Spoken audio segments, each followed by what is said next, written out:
कह रहे हैं कि यम हिना व्यथयन्ते ते पुरुषम पुरुषर्षभ, कि जिसको ये दोनों व्यथित नहीं करते हैं।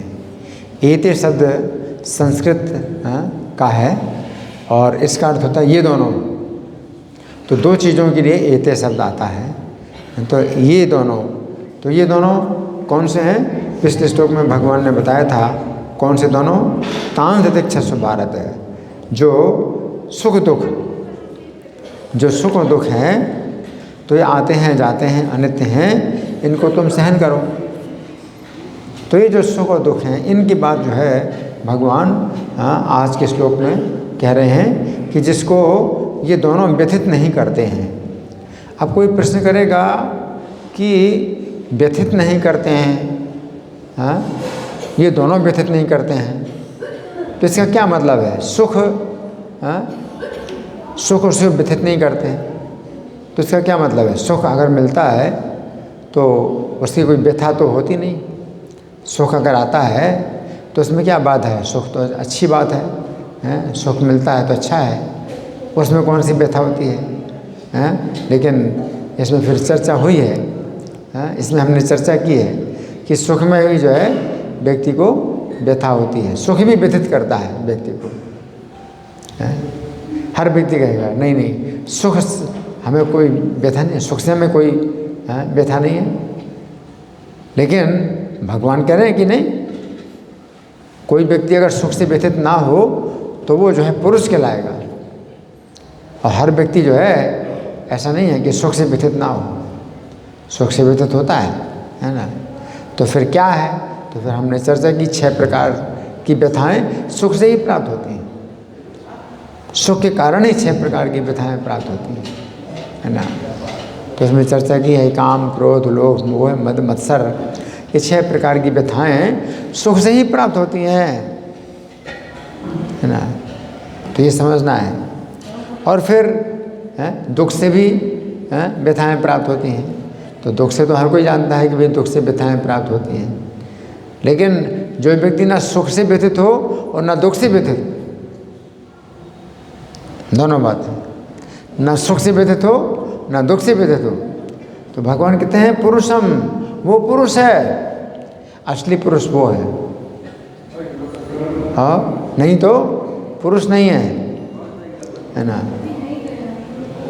तो जैसे स्त्रियां हैं, है ना, तो वो पुरुष नहीं होती हैं, उनके अंदर पुरुषार्थ नहीं होता है। स्त्रियों के अंदर स्त्रियां अबला कहलाती हैं, तो उनके ऊपर जो है कोई प्रहार, सुख का प्रहार, दुख का प्रहार, है ना, तो ये जो है होता है, व्यथित होती हैं स्त्रियां। तो इसी प्रकार से जो पुरुष भी हैं तो सुख के प्रहार से व्यथित होते हैं और दुख के प्रहार से व्यथित होते हैं। तो इसका मतलब है कि पुरुष नहीं है ना, असली पुरुष नहीं है। असली पुरुष उसे कहते हैं जो सुख के प्रहार से भी व्यथित ना हो और दुख के प्रहार से भी व्यथित ना हो। असली पुरुष वो है ना। और फिर भगवान अर्जुन को कहते पुरुषर्षभ है कि असली पुरुष तो वो है, लेकिन तुम पुरुष, ऐसे पुरुष से भी ज़्यादा ऊपर हो, पुरुष ऋषभ, कि तुम जो है पुरुषों में ऋषभ हो, है ना। तो सुख के प्रहार से व्यथित नहीं, जैसे अर्जुन है, तो अर्जुन जब स्वर्ग में गए थे तो कितना जो है वहाँ पर सुख था। इंद्र भवन में गए अर्जुन, कितना सुख था, लेकिन सुख के प्रहार से जरा भी व्यथित नहीं हुए, जरा भी व्यथित नहीं हुए, है ना। उर्वशी अर्जुन के पास आई, रात के समय अर्जुन के जो है शयन स्थान पर आई और स्वयं बोली कि मैं स्वयं तुम्हारे पास आई हूँ। तो उर्वशी को पाने के लिए लोग कितना लालायित रहते हैं, और उर्वशी मिलती नहीं सबको। और वही उर्वशी अर्जुन के पास आई, है ना, लेकिन अर्जुन जरा भी व्यथित नहीं हुए, सुख से व्यथित नहीं हुए, है ना।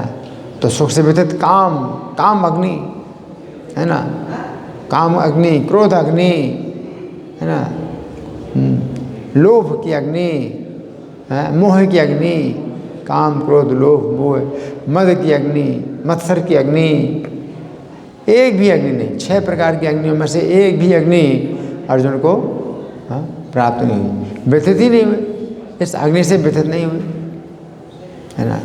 सहन कर लिया, उसे कहते हैं पुरुष। जो एतान वेगान यो विषहेत धीरा, सहन कर ले, इन वेगों को सहन कर ले, वो वीर है, वही पुरुष है। तो तुम बहुत वीर हैं, बहुत पुरुष है ना।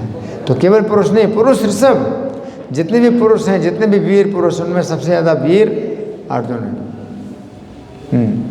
तो केवल वीर एक प्रकार के नहीं, धनुर्वीर। कोई व्यक्ति धनुर्विद्या में निपुण है तो धनुर्वीर कहलाता है।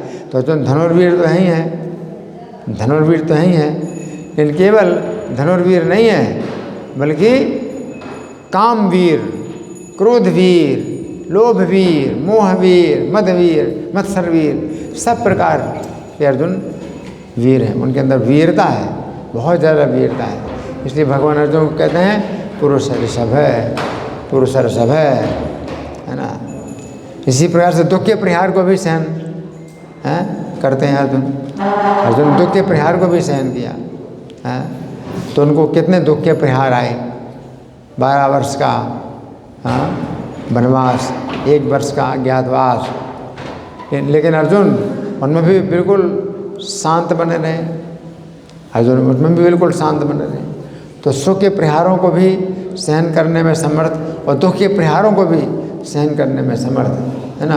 तो भगवान कहते हैं सोमृतत्वाय कल्पते, तो वो व्यक्ति अमृत प्राप्त करने के योग्य, यानी मृत्यु से जो है वो बच जाता है। उसको मृत्यु का कोई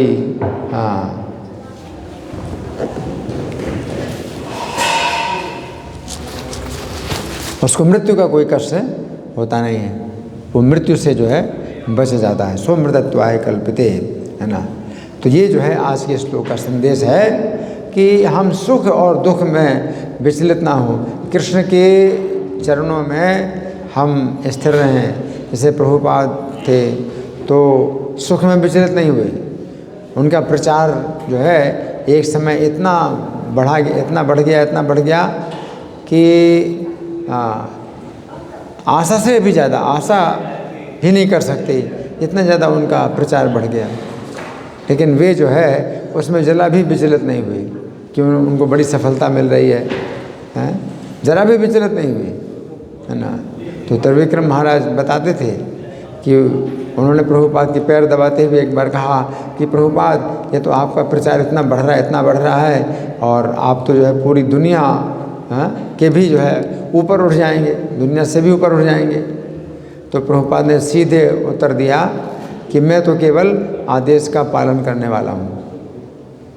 मतलब प्रभुपाद ने अपने को जरा भी महत्व नहीं दिया कि उनके प्रचार से इतनी सफलता मिल रही है तो वो सोचते कि मैं कितना महान हूँ ना।